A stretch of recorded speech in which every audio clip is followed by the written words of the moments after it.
कभी सोचा है आपको एक ऐसा कोट मिले जिसमें आप जब हाथ डालो आपको मिले एक का सिक्का। जी हाँ, आज मैं आपको एक ऐसी फिल्म के बारे में बताऊंगा जिसमें हमारा जो कैरेक्टर है राजू, वो जब भी जेब में हाथ डालता है उसको मिलता है एक का सिक्का। ये फिल्म है करामती कोट। तो क्या है ना, साल 1993, वहां बहुत बड़ी बड़ी फिल्में जैसे डर, बाजीगर, खलनायक ब्लॉकबस्टर हो रही थी। वहीं इन्हीं ब्लॉकबस्टर्स के बीच में पर्दे को रोशन करने के लिए एक छोटा सा दीप जलाया था children film society of India ने, और उस फिल्म का नाम था करामती कोट।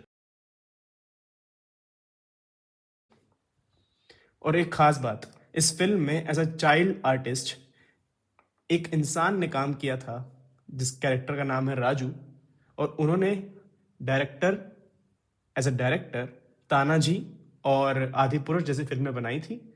कमेंट में बताइए कि उनका नाम क्या होगा। और शुरू करते हैं चैनल फिल्मों पे बातें।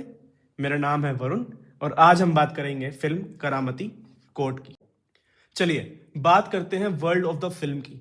World of the film actually में होता है कि फिल्म की सेटिंग क्या है, उसकी लैंग्वेज क्या है और वो किस टाइम पे बनी है ना। तो ये फिल्म जो है करामती कोर्ट, ये मुंबई में है। मुंबई की बस्तियां भी दिखती है हमें, मुंबई के ईरानी कैफेज जहां पे आपने कभी चाय पी होगी वो भी दिखती है, हवलदार, पुलिस स्टेशन और बहुत सारे छोटे छोटी टपरियां भी दिखती हैं। तो वर्ल्ड ऑफ द फिल्म जो करामती कोर्ट का है, यहाँ पे हमें एज अ कैरेक्टर जो प्रोटैगनिस्ट है हमारे, वो है राजू। और इसके अलावा एक मुन्नी है जो कि उनकी बेस्ट फ्रेंड है। उनके दो फ्रेंड है जो कि छोटा मोटा काम करते हैं जैसे कि बूट पॉलिश, किसी का सामान लगेज उठाना, उसको लॉज में रखना। और इसके अलावा जो हमारे राजू है, राजू की एक बहन है और वो अपने बहन के साथ रहता है, और उसकी बहन की शादी हो रखी है। तो राजू की एक जीजा जी भी है और जो जीजा उसको बहुत परेशान करता है। इसके अलावा हमारे अपने इरफान खान भी हैं इसमें एज जग्गू। तीन लोग हैं, तीन मवाली टाइप के लोग हैं जो कि इस गांव में, इस बस्ती में आए हैं रहने के लिए अभी कुछ दिनों के लिए। उनको जग्गू को ढूंढना है। तो उन तीन लोगों का नाम, उनका रियल नाम, आपने इनको बहुत सारी फिल्मों में भी देखा होगा। इनमें से एक का नाम है वीरेंद्र सक्सेना, एक का नाम है यश नायक और एक का नाम है मनोहर सिंह। मनोहर सिंह की अपनी एक पूरी की पूरी जर्नी है दिल्ली थिएटर से लेकर मुंबई तक की, वो मैं एक वीडियो में कवर करूंगा। इसके अलावा और भी बहुत सारे कैरेक्टर्स हैं, धीरे धीरे हम उन पे जाएंगे और बातें करेंगे। तो ये था world of the film in terms of characters, in terms of setting. साल है 1993 का, तो उस टाइम की मुंबई को Ajay Kartik director and writer ने दिखाया थे।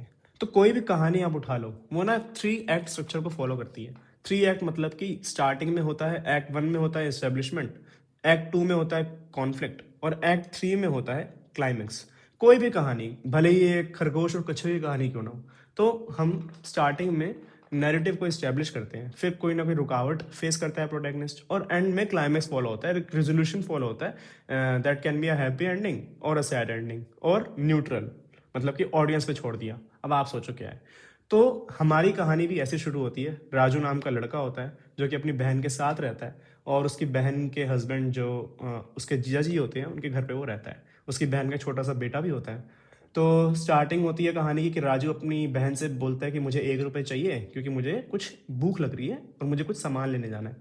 तो टॉफ़ी वॉफ़ी खानी है उसको। तो उसकी बहन कहती है ठीक है 1 रुपये ले जाओ, लेकिन जो पैसे बचे वो लेके आना वापस। राजू कहता है ओके। राजू जाता है टॉफ़ी लेने, रास्ते में उसका एक का सिक्का गुम हो जाता है। जो एक का सिक्का गुम होता है वो एग्जैक्टली चोरी होता है। उसी की एक फ्रेंड ने, फ्रेंड नहीं कहूँगा, उसके क्लास के एक छोटे से बच्चे ने चोरी कर लिया होता है वो। उनकी लड़ाई होती है और इस एक के सिक्के को जो उसका दोस्त होता है वो गटर में फेंक देता है या गिर जाता है। अब राजू को एक का सिक्का तो मिला नहीं, अब वो घर में जाएगा तो मार पड़ेगी। तो वो घर जाता है। अब बच्चा तो ईमानदार है और समझदार भी है कि झूठ बोलने से अच्छा है कि घर जाके बता देता हूँ। वो घर गया और घर में उसके जीजा जी जो है, उसका जीजा बड़ा ही वो है, मतलब कि उसको मारता है, पीटता है और बोलता है कि नहीं नहीं, यहाँ पे तुम, हमने तुम्हें इसलिए पाल रहे हैं ताकि तुम हमारे लिए कुछ पैसे लाओ, ये स्कूल वूल में पढ़ने की ज़रूरत नहीं है।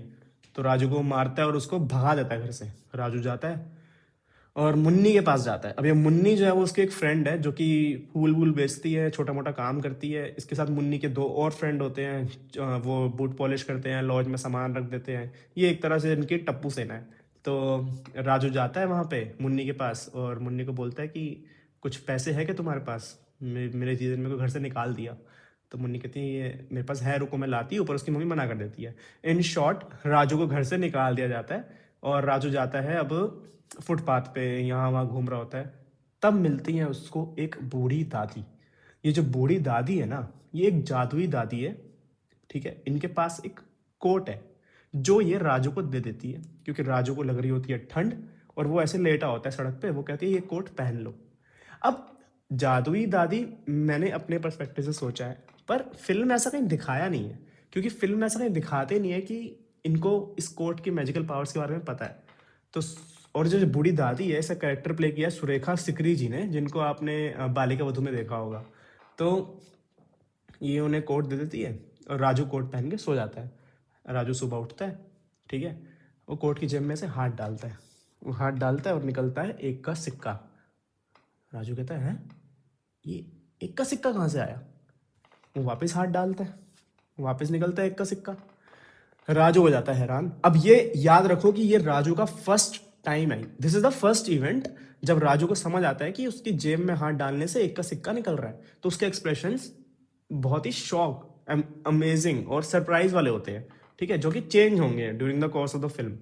तो राजू जाता है अपने फ्रेंड के पास, मुन्नी के पास, बताता है यार मेरे पास ना एक कोट है जिससे एक का सिक्का निकलता है, करामती कोट, लाल रंग का कोट है, ठीक है। मुन्नी, उसके दोस्त सब खुश हो जाते हैं, उससे पार्टी वार्टी मांगते हैं, वो सबको मिठाई विठाई खिलाता है, ठीक है। ईरानी कैफे एक जगह है जो इन्होंने मुंबई में बनाई है, वहाँ पे जाके जाता है, अपने दोस्तों को पार्टी वार्टी देता है, मतलब चाय वाय मंगवाता है। इससे पहले उसको कोई नहीं पूछ रहा था, अब ईरानी कैफे वाला बोल रहा है जी सर क्या चाहिए, क्या खाने का लूँ, क्या ऑर्डर करो, क्या चाय पियोगे। अब पैसा आ गया ना मतलब राजू के पास, तो राजू जो मन चाहे वो कर रहा है। और एक छोटी सी टपरी है जहाँ पे राजू अपने सारे पैसे इकट्ठा करके सेव कर रहा है, मतलब एक का सिक्का हर बार निकाल रहा है, निकाल रहा है, निकाल रहा है। और वो टपरी एक इंसान की, जिसके बारे में हम आपको बताएंगे आगे। तो राजू इन शॉर्ट बन गया है एक तरह से अमीर, उसकी सेंस में और सोसाइटी की सेंस में। वहां पे एंट्री होती है 3 लोगों की, जिसके बारे में मैंने आपको बताया था, वीरेंद्र सक्सेना, यश नायक और Manohar Singh ji. As a character in तीनों की एंट्री होती है। और ये ना एक इंसान को ढूंढने आए हैं यहाँ पे, जग्गू, और बार बार घोड़े की नाल के बारे में पूछते रहते हैं, इनको कोई कोड वर्ड होगा। जग्गू ने एक तरह से इनके पैसे ले रखे हैं और जग्गू लौटाने का नाम नहीं दे रहा, और जग्गू प्ले करा है इरफान खान ने। तो ये 3 लोग जग्गू को ढूंढने आए हैं, तो एक लॉज में रहते हैं वहां पे। और ये ऑब्जर्व करते हैं कि ये राजू के पास इतना पैसा कहाँ से आया है, मतलब इतना पैसा, और जब भी देखूं एक एक के सिक्के लेके घूम रहा है।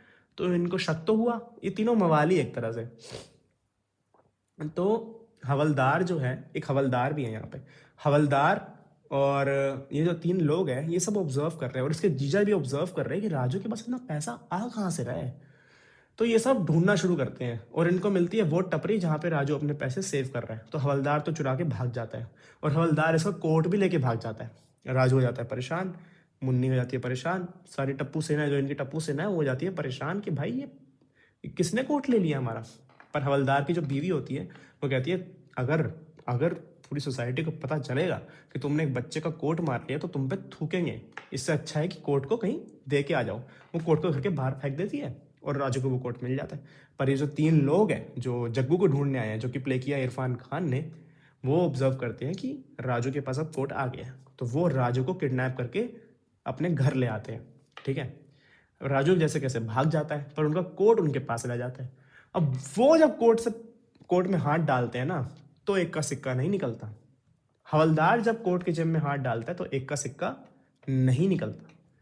तो कहने का मतलब क्या है, कहने का मतलब ये है कि ये जो कोट है, इसमें जब कोई, मतलब ये, और ये मेरा पर्सपेक्टिव है, ये मैंने ऑब्जर्व करा है कि ये कोर्ट में जब कोई ऐसा इंसान हाथ डालता है ना जिसका सोल बहुत प्योर होता है, या फिर उसके मन में कोई सेल्फिशनेस नहीं होती, उसके मन में इंटेंशन होती है कि कुछ अच्छा करूं, तब उसकी जेब में से पैसा निकलता है। क्योंकि सब बच्चे भी उस जेब में हाथ डालते हैं, सबको एक का सिक्का निकलता है, लेकिन ये हवलदार और जो 3 चोर है ना, ये नहीं निकाल पाते। तो ये इतना समझ जाते हैं कि ये कोर्ट में से पैसा सिर्फ राजू ही निकाल सकता है। उसका जीजा भी देख लेता है ये सब।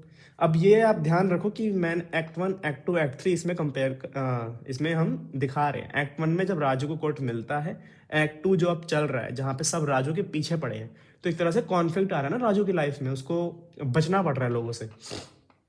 खैर, तो यहाँ पे उसका जीजा उसे किडनैप कर लेता है। किडनैप मतलब घर में लेके आ जाता है, उसको बांध देता है, उसको मारने लगता है और उसके जेब से इक्के सिक्के निकालने लग जाता है।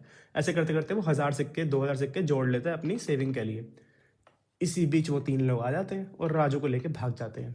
अब राजू भाग रहा है, राजू के पीछे वो 3 लोग भाग रहे हैं, पूरी टप्पू सेना भाग रही है और राजू को समझ नहीं आ रहा कि वो क्या करे। ठीक है, अब मुन्नी जो है वो होती है समझदार। अक्सर लड़कियां समझदार ही होती है लड़कों से, और यहाँ भी यही है कि मुन्नी है समझदार। वो बोलती है राजू को, राजू अपनी जान बचानी है तो ये कोट को फेंक दो, इस कोट में कुछ नहीं रखा। लेकिन राजू अभी भी लालची है, वो कह रहा है नहीं मैं नहीं फेंकूंगा ये, क्योंकि राजू की लाइफ चेंज हो गई ना। इससे पहले उसको कोई इज्जत नहीं मिल रही थी, उसका जीजा उसे मार रहा था, उसकी बहन उसे ताने दे रही थी। है वो 10 साल का बच्चा ही, पर उसमें इतनी सेंस है कि पैसे में बड़ी ताकत होती है।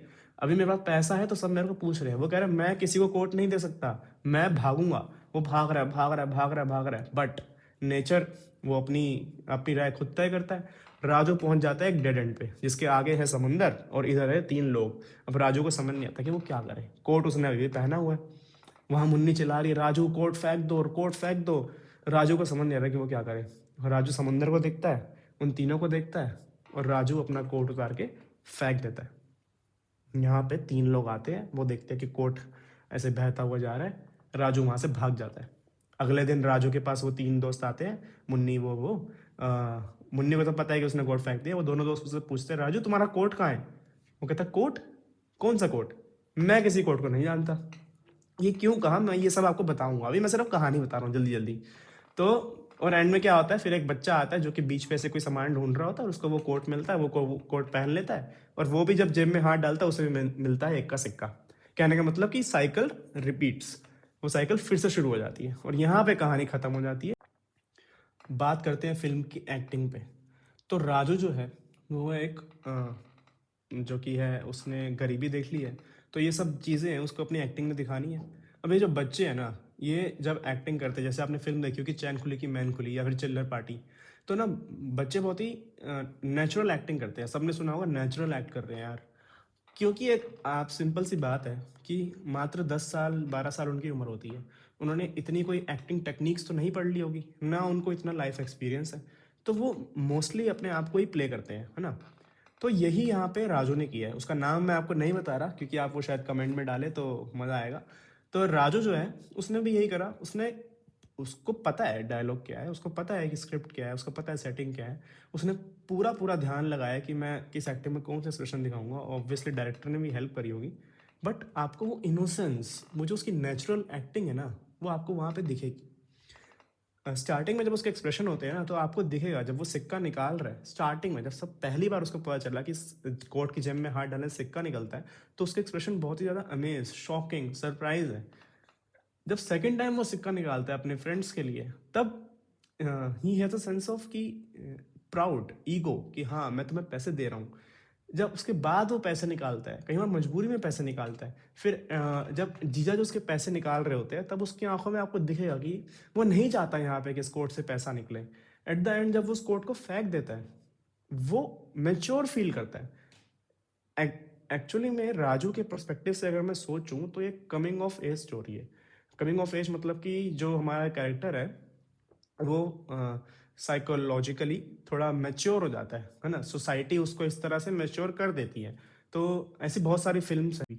तो जो हमारा राजू है वो भी जब ओशन में अपना कोट फेंक देता है, वहां पे वो एक्सेप्ट करता है कि ये जो कोट है वो मुझे खुशी नहीं दे रहा।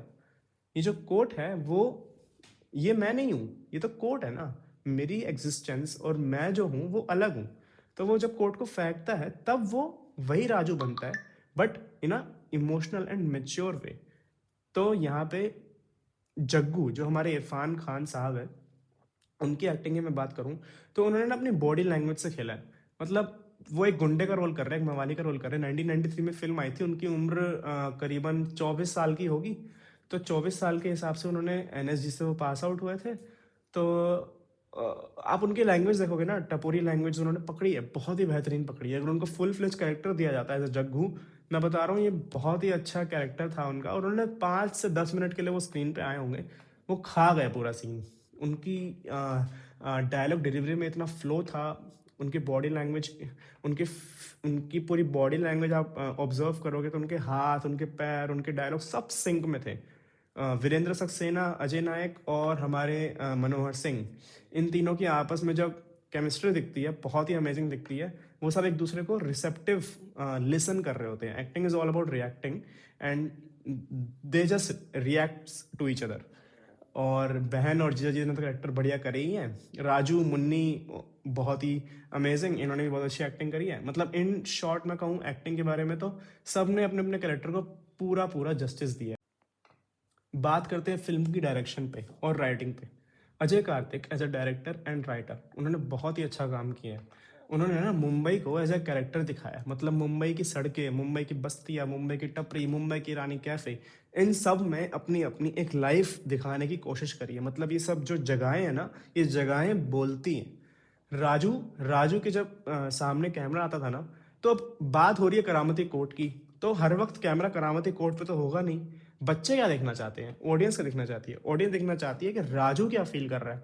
तो जब भी वो जेब में हाथ डालता है, कैमरा आता है राजू पे, राजू के एक्सप्रेशंस रिकॉर्ड होते हैं और वो एक सीन को बयां करते हैं कि वो कितना अच्छा सीन है। और शॉट्स काफ़ी वाइड लिए गए हैं। जब ऐसे शॉट्स भी हैं जहाँ पे जैसे जीजा जो है जब राजू को मार रहा है या फिर जब वो घर से उसको निकाल रहा है, तो वो सीन किस तरह से होना चाहिए, वो सीन रात में होना चाहिए, वहाँ पे बारिश आनी चाहिए। वो सब बहुत ही अच्छा उन्होंने ऑब्जर्व करा था कि मैं अगर सेपरेशन दिखाना चाह रहा हूँ एक बच्चे की अपनी फैमिली से, तो मैं बारिश का एक इवेंट ला सकता हूँ। अब ये ऐसा नहीं कि बारिश अचानक से आ गई, ये सब डायरेक्टर सोचते हैं। उन्होंने सोचा कि राजू को अगर बारिश में भागेगा, जब उसको घर से निकाल दिए जहाँ वो पैसे की उसको ज़रूरत है, तब उसको जब कोर्ट मिलेगा तब कितना मज़ा आएगा। सुरेखा सिकरी जी की जो भी उन्होंने सीन्स लिए हैं काफ़ी डार्क है। डार्क मतलब इन टर्म्स ऑफ लाइटिंग मैं कहूँ तो डार्क सीन्स है। मतलब क्योंकि वो किसी की हेल्प कर रही है। वो जब राजू की पहली बार हेल्प करती है तो वो किस किस परिस्थिति, किस सिचुएशन में उनकी हेल्प करती है, वो कलर पैलेट्स का यूज़ किया गया है। और एंड में जब राजू अपनी पुरानी लाइफ, जो ये लाइफ है जहाँ पे उसको कोर्ट मिला हुआ है, वो जब उसको छोड़ता है, तो वो जब भागता है ना, तो आपको देखिएगा जब वो भाग रहा है तो वो ऐसी सड़कों से भाग रहा है जो कि काफ़ी डार्क है। जब वो वहाँ से छूट के भागता है, उनसे उनके चंगुल से जब छूट के भागता है, तब दिन हो जाता है।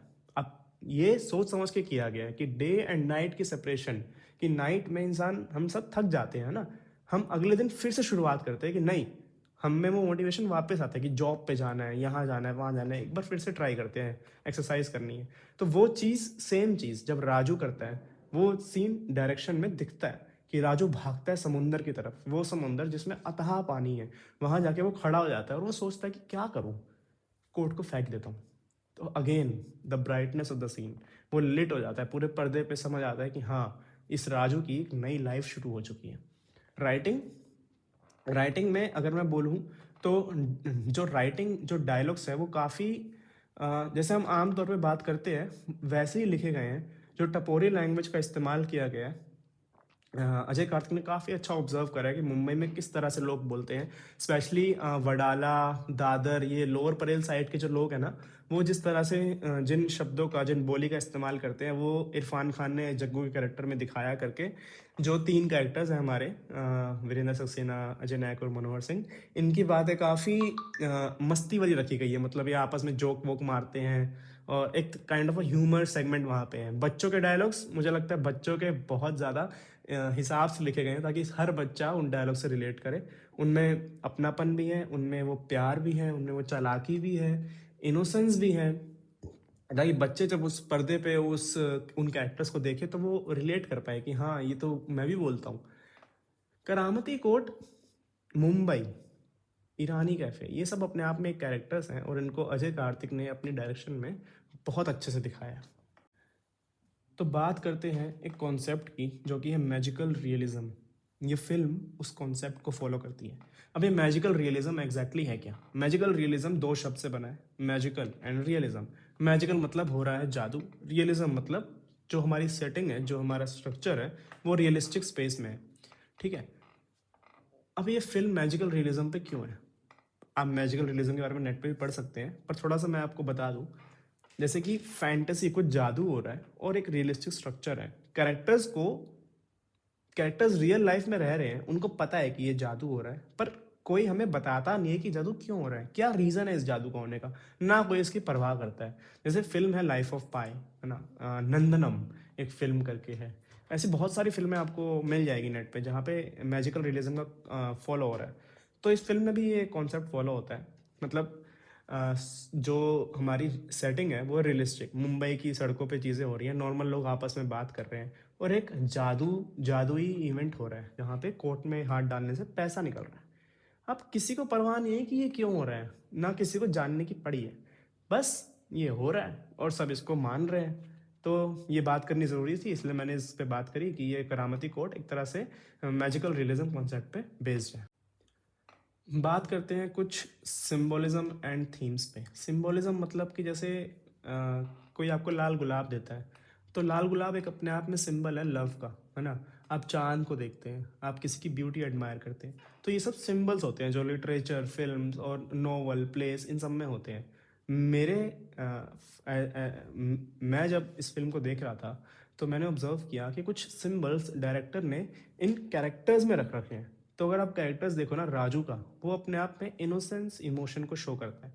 मुन्नी का हेल्प इमोशन को शो करता है, जब भी राजू को कोई दिक्कत आती है वो भाग के जाता है मुन्नी के पास, ठीक है। उसकी बहन हेल्पलेस फील करती है। उसका जो जीजा है डोमेस्टिक वायलेंस शो करता है, वो अपनी पत्नी को, अपने जो उसका साला है एक तरह से राजू, उसको मारता है। हवलदार सिस्टम को शो करता है कि सिस्टम ने किस तरह से ना इस पूरे हम जहाँ पे रहते हैं, वो सिस्टम इस तरह से हमारे अंदर घुला हुआ है। वो चाहे तो बहुत जगह आई थी जहाँ पे राजू की हेल्प कर सकता था, पर उसने करी नहीं। तो सिस्टम भी एक तरह से हमें मजबूर करता है कुछ ऐसे कदम उठाने के लिए जो हम शायद ना करना चाहें। जो तीन मवाली हैं और जग्गू, इरफान खान का कैरेक्टर जो इरफान खान ने जिसको प्ले किया है, वो ग्रीड को शो करते हैं। और जो कोर्ट है, कोर्ट अपने आप में मैजिक को शो करता है। तो ये कुछ सिंबल्स हैं जो हम सब नोट कर सकते हैं इस करामती कोर्ट फिल्म के थ्रू। बहुत सारे थीम निकल के आते हैं। मतलब किस तरह से लालच इंसान के माइंड को कंट्रोल करती है, किस तरह से डोमेस्टिक वायलेंस आज भी इंडियन फैमिलीज में एग्जिस्ट करती है, किस तरह से हवलदार अपना करप्शन शो करता है क्योंकि वो भी पैसे लेता है जग्गू से, उन तीन लोगों से। किस तरह से हमारे लोकल शॉप्स, अगर मैं बोलूँ जो हमारे आसपास की शॉप्स है, वो किस तरह से अपना पावर इन्फ्लुएंस करते हैं। जो ईरानी कैफेज में दिखाया है, वो कभी राजू को कुछ खाने नहीं देता वहाँ पे जब तक उसके पास पैसे नहीं थे। मतलब हाँ ठीक है पैसे नहीं है, पर वो तुम्हारे मोहल्ले में रहते हैं। इवन जो लोकल जो किराने की दुकान है वो तक उसकी राजू की बहन को कुछ लेने नहीं देता, उनका उधार चल रहा है। किस तरह से जो तीनों गुंडे हैं, वो हमारे आसपास भी कितने क्रिमिनल्स घूम रहे होंगे हमें नहीं पता। और सबसे बड़ी बात, समुंदर मुंबई के लिए, बम्बई के लिए किस तरह से समुंदर एक रोल प्ले करता है, किस तरह समुंदर अपने आप में एक थीम है, अपने आप में एक सिंबल है। और यहाँ पे इस करामती कोर्ट फिल्म में ओशन समुंदर को as a symbol of purity दिखाया है। मतलब राजू स्टार्टिंग में दिखाते हैं कि वो बीच पे दौड़ रहा है, सुरेखा सिकरी बीच पे बैठी है, उसको कोर्ट मिलता है। ये स्टार्टिंग की बात है जब फिल्म शुरू होती है। और एंड में भी वो उसी ओशन में वापस चले जाते हैं जहाँ पे वो अपना कोट को फेंकता है। सिंबल ऑफ प्योरिटी, मतलब जो नेचर ने दिया है वही नेचर वापस लेके रहेगा। तो ओशन से ही वो कोट निकलता है, सुरेखा सिकरी को मिलता है, और ओशन में ही राजू उसको फेंक देता है, फिर वापस ओशन किसी को देता है। तो ये जो साइकिल चल रही है ना, ये प्योरिटी की साइकिल है कि जो आपने नेचर से लिया है वो आपको वापस देना ही पड़ेगा। तो समय आ गया है इस वीडियो को एंड करने का। जब मैंने ये मूवी देखी थी ना बचपन में, तो यार मुझे भी लगता था कि काश मेरे पास भी कोई ऐसा कोट हो जिसमें मैं जब हाथ डालूं मुझे एक का सिक्का मिले। मैं गया अपनी मम्मी के पास भाग कर, मम्मी को बोला मम्मी मुझे ऐसा कोट दिला दो। मम्मी ने एक थप्पड़ मारा और बोला बैठ जा बेटा, ऐसा कोई कोट नहीं होता। कहने का मतलब ये है कि इस मूवी ने, इन सब मूवीज ने, जो ये मूवीज आती थी पहले, इन सब ये सब बहुत अच्छी मूवीज होती थी, बच्चों को सही में इन्फ्लुएंस करती थी। और और मतलब हमें लगता था कि यार शायद ऐसा कोई कोट होता होगा, वो हमें बिलीव करवा देते थे। पर आजकल खैर ऐसी मूवीज नहीं आ रही, वो एक अलग बात है। अब जब मैं ये मूवी को देखी इसका एनालिसिस करने के लिए, तो मैंने ये देखा डायरेक्टर ने तो बताया है सब कुछ। डायरेक्टर ने बताया है कि राजू को वो कोट मिला, वो स्टार्टिंग में खुश हुआ, पर उसको वो पीस नहीं मिल रहा था, सब उसकी जान के पीछे पड़ गए थे। इवन राजू को एक टाइम पे लगा कि ये कोट मुझे नहीं चाहिए। हाँ उसको पैसों की ज़रूरत है, पर जो पीस ऑफ माइंड है वो पैसों से कहीं बढ़कर है। जो आपकी ऑनेस्टी है, जो आपकी ईमानदारी है, जो आप ट्रू हो अपने आप के लिए, वो कहीं बढ़कर है उस पैसों से जो शायद आपका है ही नहीं। तो ये बात अगर 10 साल का बच्चा समझ सकता है तो हम तो समझ ही सकते हैं। तो राजू भी ये बात समझ गया था, इसलिए उसने कोर्ट को फेंक दिया था। तो ये बात थी फिल्म करामती कोर्ट की। ऐसी ही फिल्में आपके लिए लेकर आता रहूंगा अपने चैनल पर फिल्मों पे बातें में। मेरा नाम है वरुण और यहाँ मैं लेता हूँ आपसे अलविदा, और हम मिलेंगे अगली बार एक नई फिल्म में एक नई चर्चा पे। तब तक के लिए बाय बाय।